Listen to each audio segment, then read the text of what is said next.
Hey, somebody tell this little nigga, look, I don't know this, I don't do all this internet shit, but I'm a crazy old man. So somebody tell this little nigga this. I wasn't even talking about him, you understand? I wasn't even talking about you, you understand, little nigga? But what you do is that y'all get on this internet, y'all make these internet niggas, these social media niggas who's running y'all internet and running y'all labels, or little white nerd niggas that spend money on pussy in the club, and then academics and all y'all playing with y'all little niggas' lives, y'all playing with real niggas, you understand what I'm saying? You hear me, little nigga?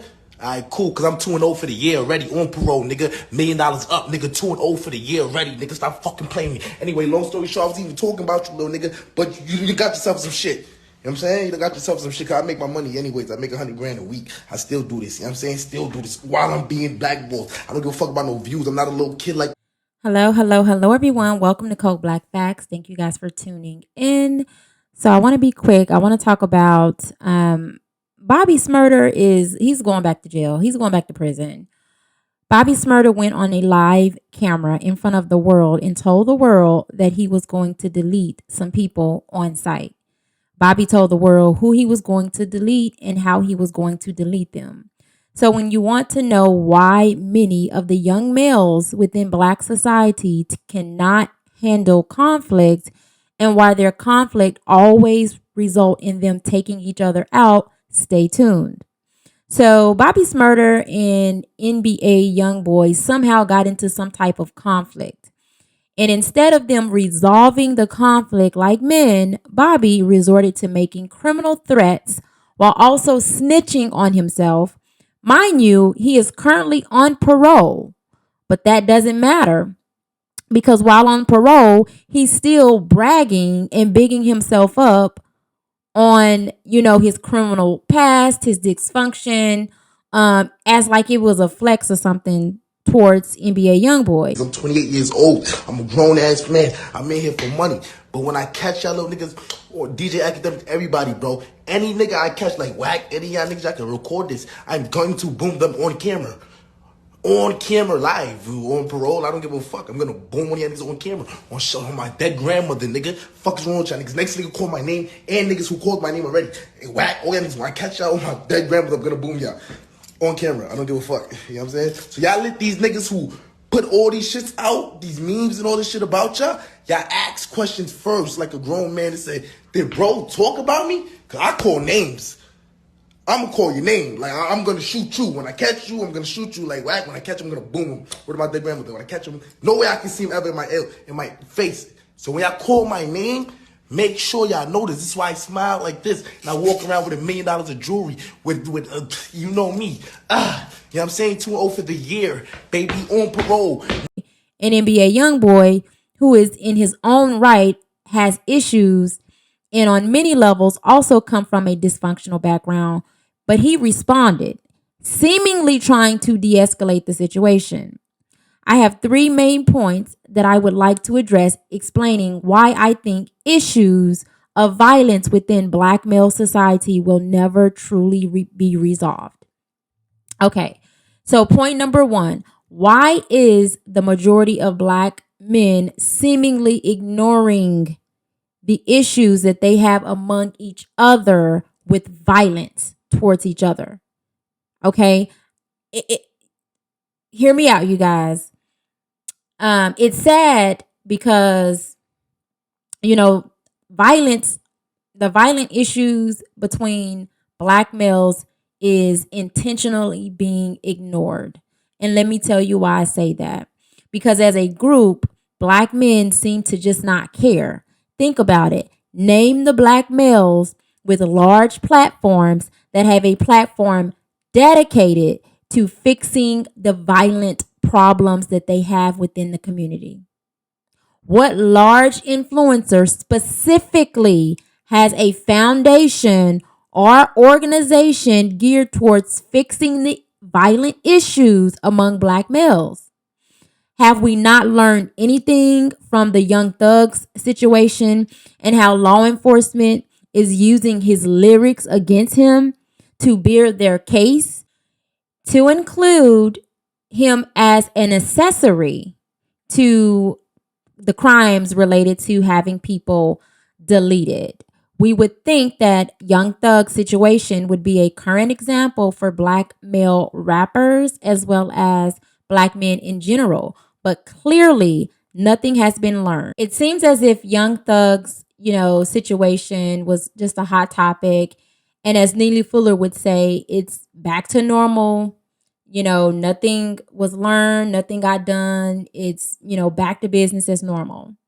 Point number 2, why black men as a group refuse to create muchly needed safe spaces created for black men by black men. We all know that black men are at an extremely high rate of being deleted by each other. All right.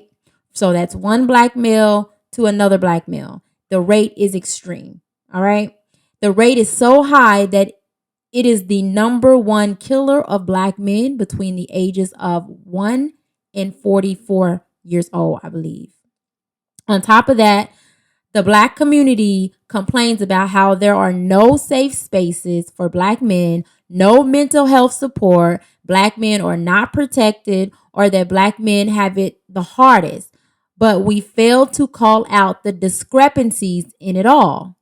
We see that there are several multi-million-dollar spaces that have been created for black men to talk about sports, women, relationships, getting women, difficulties with women, particularly black women, but as a group, they are unwilling to create safe spaces created by black men for black men where their mental health, physical health, spiritual health, manhood, husbandhood, fatherhood, strugglehood, or whatever other kind of hood can be addressed.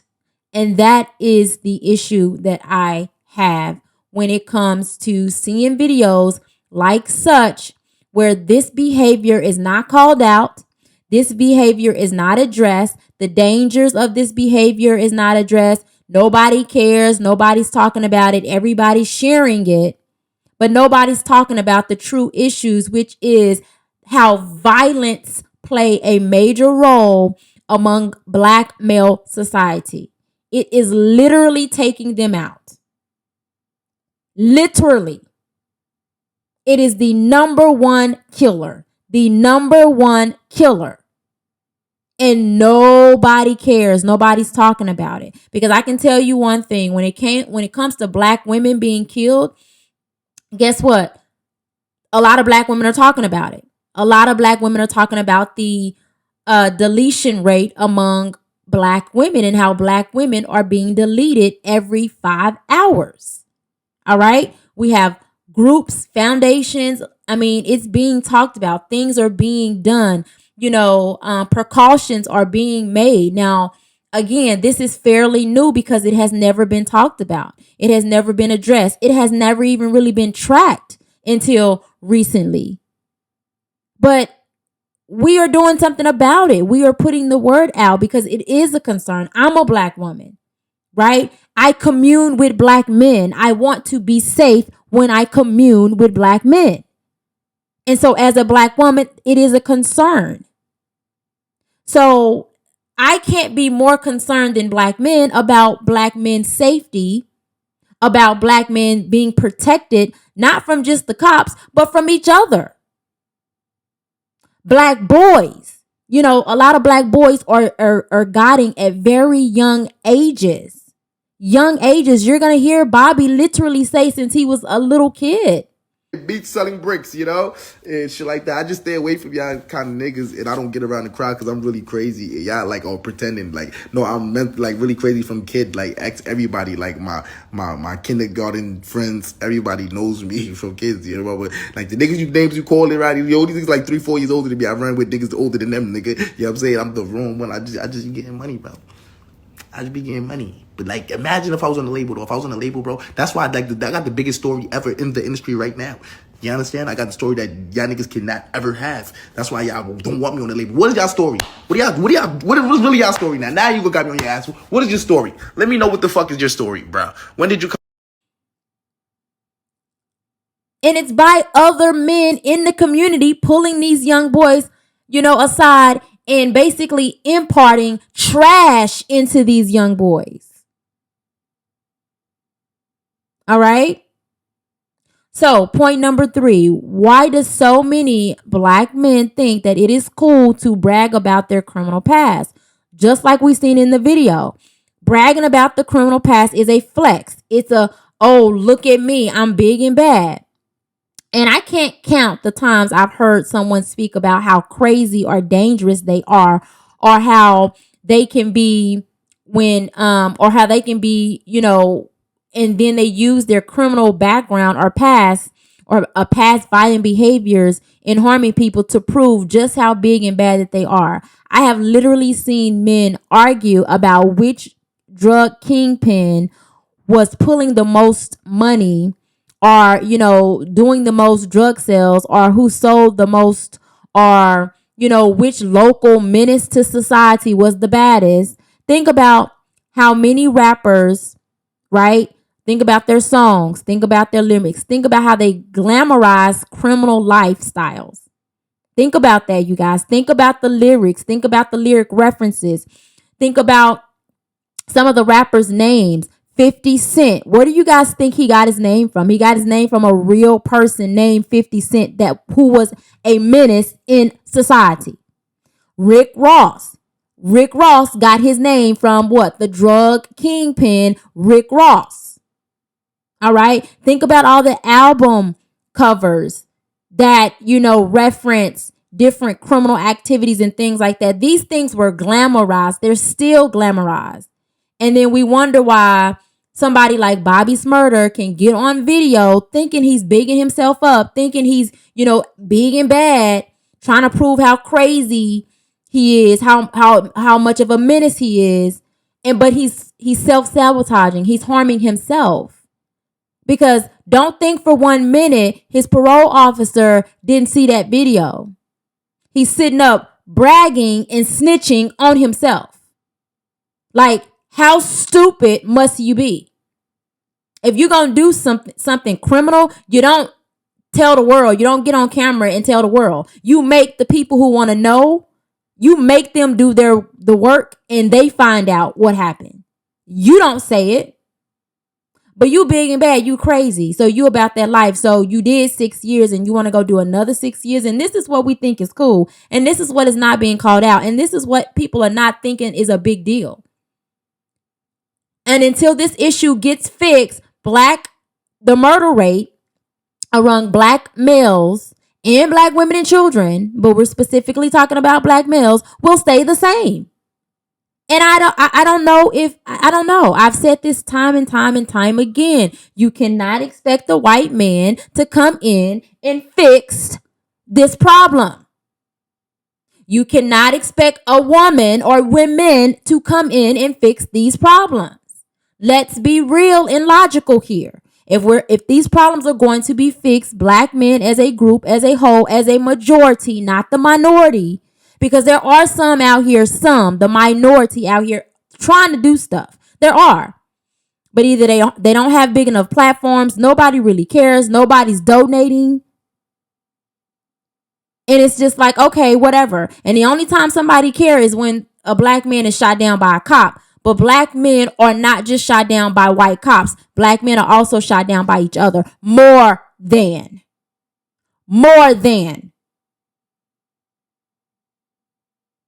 So that's all I have to say, you guys. I am interested to know what your thoughts are.